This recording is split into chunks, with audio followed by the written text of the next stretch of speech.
사랑하는 성도 여러분, 오늘 우리는 성경의 마지막 책, 요한계시록의 깊은 말씀을 함께 나누고자 합니다. 많은 이들에게 요한계시록은 두려움과 심판의 책으로 알려져 있지만 사실 이 책은 마지막 시대를 살아가는 우리를 향한 하나님의 간절한 사랑과 경고, 그리고 영원한 소망의 메시지를 담고 있습니다. 오늘 말씀을 통해 세상의 끝에서 펼쳐질 사건들을 미리 보며 지금 이 순간 우리가 붙잡아야 할 믿음이 무엇인지 깨닫는 귀한 시간이 되기를 소망합니다. 본격적인 말씀을 듣기 전에 잠시 시간을 내어 구독과 좋아요를 눌러주시면 이 은혜의 메시지가 더 많은 영혼에게 닿는 귀한 사역에 동참하시게 됩니다. 여러분의 삶에 하나님의 평강이 가득하기를 먼저 기도합니다. 요한계시록은 마지막 때에 있을 7년 대환난에 대해 예언합니다. 그 중에서도 오늘 우리가 살펴볼 부분은 5번째 인과 6번째 인이 떼어질 때 일어나는 일들입니다.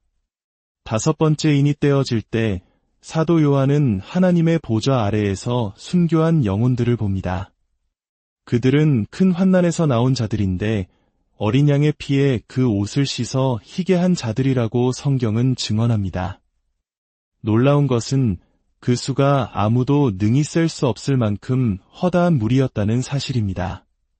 이는 우리에게 큰 위로와 격려를 줍니다. 마지막 때가 다가올수록 세상은 극심한 고통과 핍박으로 가득 차겠지만 바로 그 어둠 속에서 상상할 수 없이 많은 영혼들이 예수 그리스도께로 돌아와 구원을 얻게 될 것이라는 약속이기 때문입니다. 그들 대부분은 자신의 믿음 때문에 순교의 길을 걷게 될 것입니다. 하지만 그들은 영원한 생명을 얻어 하나님의 보좌 앞에서 주님을 찬양하게 될 것입니다. 지금 이 시대에 우리가 전하는 복음의 씨앗이 헛되지 않다는 것을 기억하십시오. 지금 당장 믿지 않는 것처럼 보이는 사람일지라도 우리가 전한 말씀은 그들의 마음 속에 남아있을 것입니다. 그리고 환난의 때가 왔을 때 그들은 우리가 전했던 말을 기억해내고 어떤 고난을 겪더라도 예수 그리스도를 믿겠다는 결단을 내리게 될 것입니다. 지금 이 순간 우리가 예수님을 믿는 것은 비교적 쉽습니다. 어떤 나라에서는 극심한 핍박을 받기도 하지만 적어도 우리가 사는 이곳에서는 약간의 조롱이나 불편함만 감수하면 됩니다. 그러나 마지막 때에 믿음을 선택하는 것은 자신의 목숨을 내놓아야 하는 실로 엄청난 대가를 치르는 일이 될 것입니다. 5번째 인은 바로 이처럼 전 세계에 걸쳐 일어날 믿는 자들에 대한 대대적인 순교와 박해를 보여줍니다. 그리고 이 순교자들의 피는 하나님의 진노를 불러일으키는 계기가 될 것입니다. 하지만 하나님께서는 그 순간에도 한 영혼이라도 더 구원하시기 위해 당신의 진노를 잠시 보류하십니다. 믿고자 하는 모든 이들이 믿을 기회를 얻을 때까지 하나님은 참고 기다리시는 것입니다. 이제 우리를 6번째 인으로 인도합니다. 저는 이 6번째 인을 인류 최초의 전 지구적 핵전쟁이라고 부르고 싶습니다. 왜 그런지 지금부터 설명해 드리겠습니다. 우리가 핵무기에 대해 알고 있는 지식은 대부분 이론적인 것입니다. 인류 역사상 적대적인 공격에 핵무기가 사용된 것은 단 2번뿐이었습니다. 그리고 그 2번의 폭발조차 끔찍했지만 오늘날 우리가 보유한 무기에 비하면 폭죽 수준에 불과합니다. 현대의 핵탄두는 도시 하나를 통째로 파괴할 수 있는 힘을 가진 채 소형화되었습니다. 특히 하나의 미사일에 여러 개의 탄두를 장착하여 각각 다른 목표물을 공격할 수 있는 다탄두 유도탄 기술까지 개발되었습니다. 미사일 하나가 발사되어 대기권 밖으로 나가면 탄두가 분리되어 각각의 목표물을 향해 날아갑니다.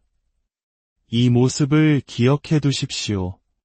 우리는 수많은 핵무기가 한정된 지역에 동시에 터졌을 때 어떤 상호작용이 일어날지 정확히 알지 못합니다. 어쩌면 끔찍한 연쇄 반응을 일으킬 수도 있습니다. 예언을 이해하기 위한 가장 중요한 열쇠는 사도 요한이 이 모든 일의 목격자였다는 사실을 기억하는 것입니다. 예수님께서는 요한에게 내가 본 것과 들은 것을 기록하라고 반복해서 말씀하셨습니다. 그래서 요한계시록을 읽다 보면 중요한 사건이 시작될 때마다 사도 요한이 내가 보니, 내가 들으니 라고 말하는 것을 발견할 수 있습니다. 어떻게 아직 일어나지 않은 일을 볼 수 있었을까요? 시간을 창조하신 하나님께는 아무런 문제가 되지 않습니다. 하나님께서는 요한을 미래의 시간, 아마도 21세기의 어느 시점으로 보내셔서 인류가 벌이는 끔찍한 전쟁을 직접 목격하게 하셨습니다. 그의 상상력을 초월하는 무기들로 벌어지는 전쟁을 말입니다. 그리고 다시 반모섬으로 돌아온 그에게 본 것을 기록하라고 명하셨습니다. 1세기의 사람이 21세기의 핵전쟁을 어떻게 묘사할 수 있었을까요? 그가 가진 언어와 지식의 한계 안에서 그는 자신이 본 것을 최대한 비슷하게 표현하려 했을 것입니다. 이 관점을 가지고 6번째인의 말씀을 함께 읽어보겠습니다.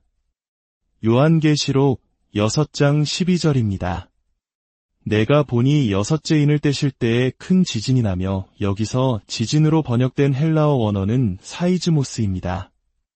이 단어는 땅이 갈라지는 지진뿐만 아니라 격렬한 흔들림 그 자체를 의미합니다.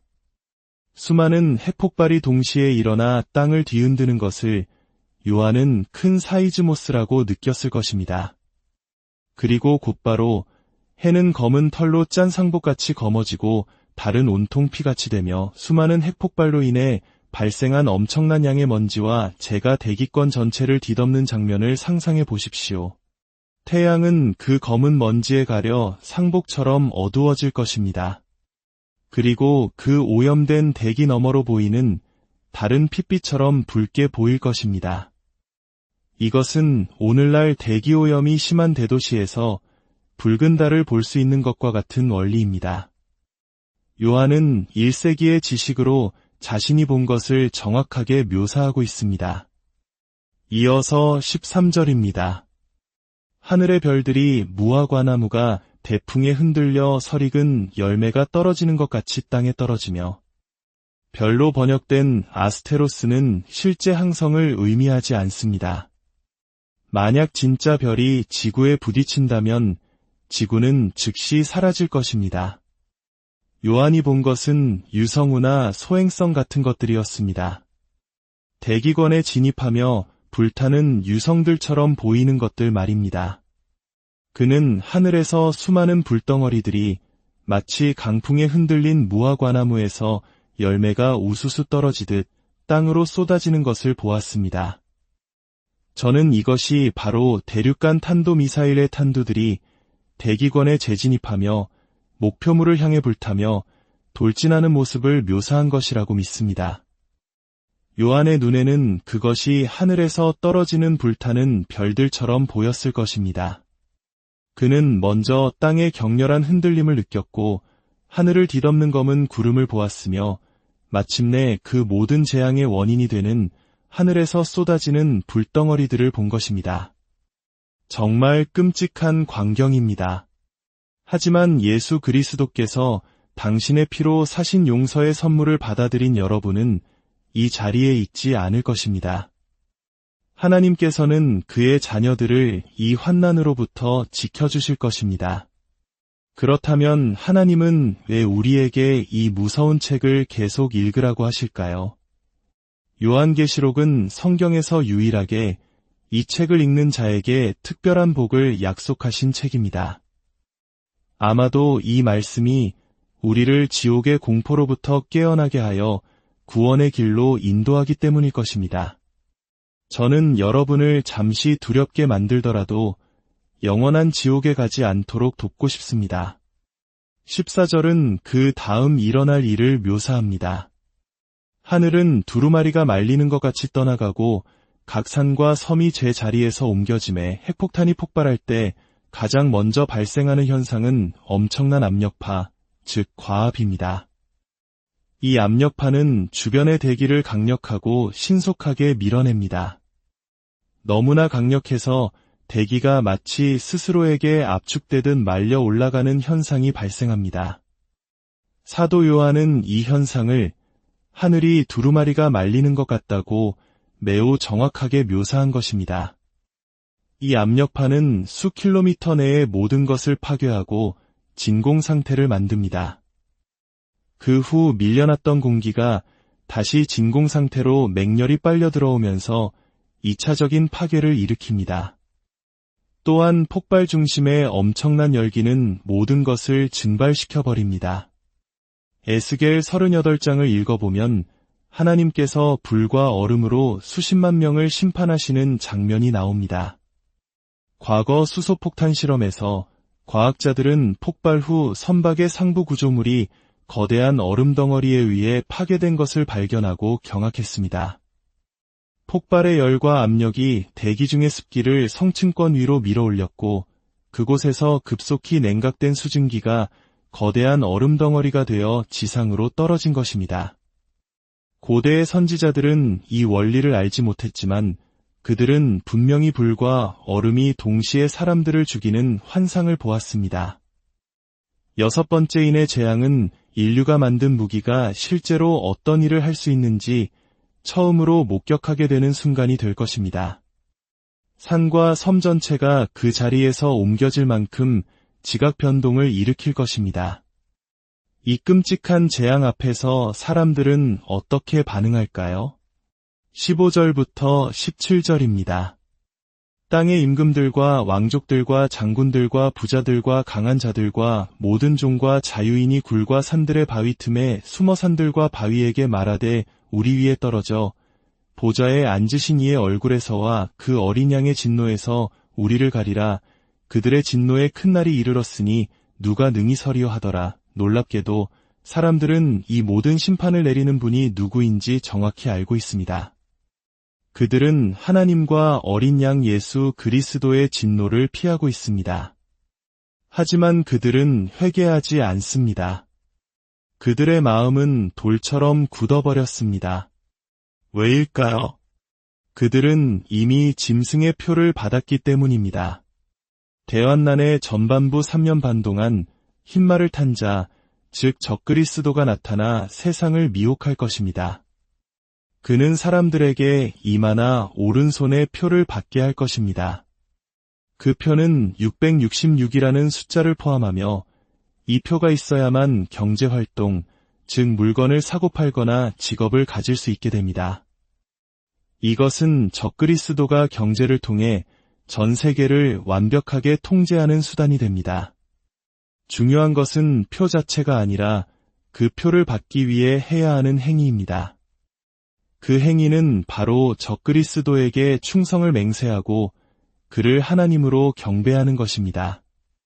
스스로를 하나님이라 칭하는 적그리스도에게 절하는 순간 그 사람은 영원히 파멸의 길로 들어서게 되며 다시는 돌이킬 수 없게 됩니다. 그렇기 때문에 성경은 짐승의 표를 받은 모든 자는 구원받을 수 없다고 단호하게 말합니다. 이 혼란스러운 시대에 누가 감히 그 표를 거부할 수 있을까요? 세상이 지금보다 더 최악의 상황에 처해 있을 때 사탄의 능력을 입은 적그리스도는 엄청난 카리스마와 능력으로 나타나 세상의 구원자인 척할 것입니다. 온 세상이 그에게 열광할 것입니다. 오직 예수 그리스도를 믿는 자들만이 그 표 받기를 거부할 것입니다.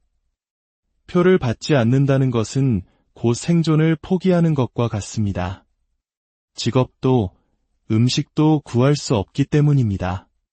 또한 표를 받지 않음으로써 그들은 자신이 적그리스도가 아닌 예수 그리스도를 믿는 자임을 드러내게 되고 결국 순교의 길을 걷게 될 것입니다. 여러분, 666이라는 숫자를 두려워하지 마십시오. 지금은 아무 의미가 없습니다. 그 숫자는 적그리스도에게 하나님으로서 충성을 맹세하라는 요구가 있을 때 비로소 의미를 갖게 됩니다. 여섯 번째인의 재앙 속에서 사람들은 심판의 주체가 누구인지 알면서도 회개하지 않습니다. 그들의 마음은 완전히 굳어버렸습니다. 유명한 부흥사였던 빌리 그레이엄 목사님은 이런 말을 남겼습니다. 같은 태양이 버터를 녹이지만 진흙은 단단하게 굳게 만듭니다. 하나님의 은혜와 진리의 말씀이라는 동일한 태양빛 아래 어떤 마음은 버터처럼 부드럽게 녹아 회개하지만 어떤 마음은 진흙처럼 더욱 완고하게 굳어버리는 것입니다. 만약 오늘 이 말씀을 듣는 당신이 아직 예수 그리스도를 당신의 구주로 영접했는지 확신이 없다면 더 이상 미루지 마십시오. 복음의 소식을 듣고도 외면하고 돌아설 때마다 우리의 마음은 조금씩 더 굳어집니다. 결국 요한계시록에 나오는 저들처럼 될 때까지 말입니다. 당신에게 그런 일이 일어나지 않기를 간절히 바랍니다. 하나님께서는 당신에게 모든 것을 이해하라고 요구하지 않으십니다. 그저 있는 모습 그대로 믿음으로 나아오라고 말씀하십니다. 예수님께서 당신의 생명을 바쳐 마련하신 용서라는 선물을 믿음으로 받으십시오. 그러면 주님은 당신에게 새로운 영적인 생명을 주시고 당신은 하나님을 인격적으로 알게 될 것입니다. 우리는 육신적으로는 살아있지만 영적으로는 죽은 상태로 태어났습니다. 그래서 우리는 거듭나야만 합니다.